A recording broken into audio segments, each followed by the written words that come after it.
I think a few years ago, when candidates were coming onto the market, they were looking at a fairly small and narrow selection of criteria. So it would be, what's the salary, what's the career opportunity, what's the job title, what's the job content.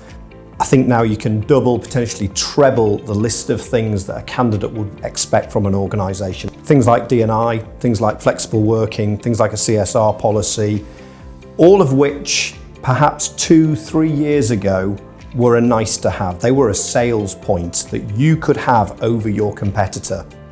The way things have evolved to today would be that they are just expected.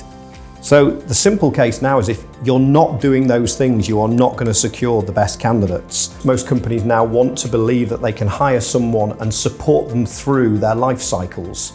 But we have to accept that a 23-year-old joining the business who has very few commitments outside of work is different to the 33-year-old employee who's potentially married with a couple of children and has to do drop-offs and pickups, etc., through to someone maybe even later in career who might have a dependent grandparent that they need to look after outside of work. So life changes. And an organisation either chooses to mop up people at various stages or commits to support them all the way through.